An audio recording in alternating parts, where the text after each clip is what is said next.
Hey, brothers and sisters. So, for the last week, I have been praying and seeking the Lord on a circumstance in my life because the Lord had made a way back at the end of, around the middle of October, made a way to remove somebody out of my life. And just recently, the doors kind of opened, and that person seems to be trying to come back through the door. So I've been praying because, of course, if the Lord wants me in a situation, then I want to be obedient. I want to help somebody, but if at the same point that's not the Lord's will, then I don't want to go that direction. I know personally what my thoughts and opinions are, but I just wanted to hear it from the Lord. So I had been seeking Him, and the Lord had been pointing and steering me in a specific direction. But then the Lord led me to a teaching today, and during the teaching, the woman that did the teaching shared a story about a dream that one of her friends had, and it spoke so loudly to me. So I just want to share this with you guys because it just cleared up all the confusion for me. It really just cleared it up. So in this dream, the dream was from a male brother. Well, he was a brother in Christ. Of course, he's a male. But there were two males in the dream.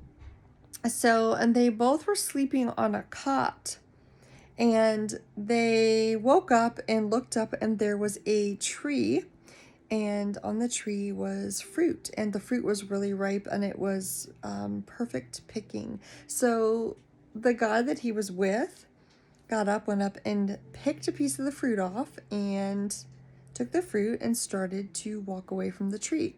So he got up, the second guy got up and went over to the tree, and he realized that there was another piece of fruit. So he went to go and pull this piece of fruit down, and he realized that there was a snake in the tree. It was wrapped around the branches. So he started thinking, well, should I try to take this piece of fruit off of this tree? Because what if the snake tries to bite me?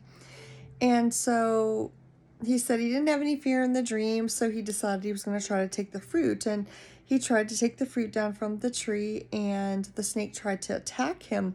But at the same point that the snake tried to attack him, he said there was like this force field, or this invisible force field that was around the snake, so it wasn't able to get to him. And so he began to feel sorry for the snake and think, well, I need to help this snake because now it's stuck here. So as he's trying to help the snake out, he actually got two of his fingers stuck in this force field that the snake was stuck in. And as he's trying to figure out how to get his fingers out, another snake began to crawl up the pant leg of the guy that was trying to free the snake and free himself. And at this point, he looks over and he sees his friend walking away with the piece of fruit that he pulled from the tree. And he says to his friend, "Don't leave me, wait for me." And he wakes up. So this dream is so spot on from what the Lord has been showing me about myself. The enemy knows our weakness. And a lot of us, well, let me start by saying, Scripture says that the heart of a man is deceitful above all things. Our hearts deceive us. And it's crazy to think because we need the Lord to soften our stony hearts, take out our hardened hearts, and give us hearts of flesh.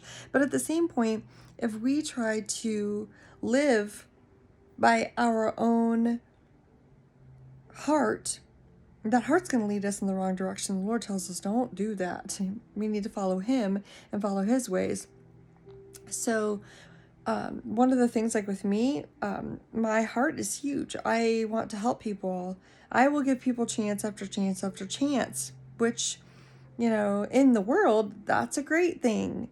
But in spiritually speaking, that's a bad thing, because I will give people chances that they shouldn't get. I will go back in 1, 2, 3, 4, 5, 10 times more than what I should. And as a result, I end up not setting boundaries, and I end up getting hurt. So unfortunately, the Lord has had to cause people that he wanted out of my life because I wouldn't walk away from them. The Lord had to create a scenario where they rejected me, and then they left me. And then, of course, I'm heartbroken, because a lot of the times these are people that I was hoping I could stay in either fellowship with or a relationship with. And some of them were really good friends that had helped me, Christian friends that had helped me through scenarios. Other ones were family members that had problems, and I was thinking, I could help them, I can help them, I can lead, I can lead by example.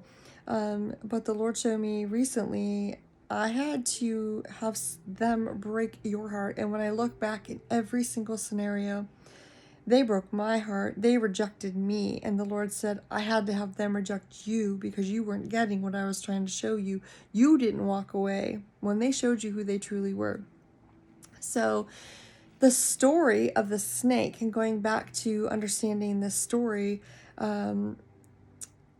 it's pretty amazing, because here is this man, two men. The first man grabs the fruit. He walks away. He goes in. He takes the fruit. He walks away. The second man, though, has a heart, and that heart leads him to think about that snake. It's the same snake that we deal with as Christians. This snake is the person in my life, the person in your life that has oppressed you, the person that has caused you pain, caused you sorrow. It's the person that you prayed to God and said, free me from this, break me out of this, Lord. It's the person that you wanted God to remove from your life. Then the Lord removes that person from your life, and then something happens, and you think, wow, you feel sorry for them, and you want to go back in and you want to help them. And by doing that, you're opening a door for something else to happen in your life. You're opening a door for the enemy to be able to use that person again to entangle you. That was the second snake in the dream. The second snake to go up this man's pant leg. It was a smaller snake, but it was showing that as he's trying to free the snake, he ended up getting himself caught, and then he ended up getting attacked by another snake. It was drawing him right back in, putting him right back into the oppression that he knew he shouldn't have went into. So the first man is who we want to be. That first man took the fruit, took the breakthrough. That fruit represents a breakthrough. He took the fruit, the breakthrough that the Lord had given to him. He took it and he walked. The second man was ignorant, and he went back in thinking that he could save that person, that he could help that person, change that person. And in doing that, ended up getting oppressed himself, ended up getting attacked. Not only by that first snake, he got stuck in bondage, and then opened up a door for another snake to attack him. So the Lord just made it really, really clear to me today. Your heart will get you in trouble. If you allow your heart to lead and show you where to go, it's going to lead you right back to where I just freed you from. It's going to lead you right back to thinking that you can save that person, that you can help that person see the light. You can help that person find their way to a better life or to the Lord. And that way of thinking is dangerous. It's really dangerous, because there's only one person that has the ability to save, and that person is Jesus Christ. That's it. He's the only one that has the ability to save. So I got my clear direction today that I was teetering on going back into this situation that the Lord broke me free from. And for 4 years, I prayed to be freed from the spirits in this person. That was me. I prayed to be freed. Lord, please release me from this. The Lord let me go through so many trials, so much testing, heartache, hardship, betrayal, smear campaigns, you name it. I went through it more than one time with this person, 3 times to be exact. And I still thought there's a possibility that I could help this person. That's an example of not learning as quickly as we should be learning. So I think the Lord would have allowed me to go back in that for the 4th time. But that would have been the stupidest mistake I could have made. Thankfully, this time I sought the Lord and I continued to keep seeking him and seeking him and seeking him and seeking him. Lord, I have a feeling that by saying, no, I'm not going to go and help that snake, I'm just going to pull that piece of fruit off, I'm going to have a little bit of, I'm going to get some kickback. I got a little bit of a fight coming. I know that. But I would rather go through that fight and stay in my freedom that the Lord has given me than to go back, try to free that snake, get myself stuck, and then also open myself up to be entangled by another snake. So I'm sharing this with you guys today because I think if it spoke to me, it's going to speak to you too and may help you in some of the situations that you're in. So you can't trust your heart. You cannot trust your heart. You have to trust the Spirit of God. And when the Spirit says don't go, you don't go. When the Lord frees you from something, especially if it is something you have prayed for over and over and over, and you have asked the Lord, get me out of this, free me from this, Lord, help me with this, Lord. And the Lord does it. Don't look back. Don't look back. Because if you do, you're going to be like Lot's wife, and you're going to be a pillar of salt.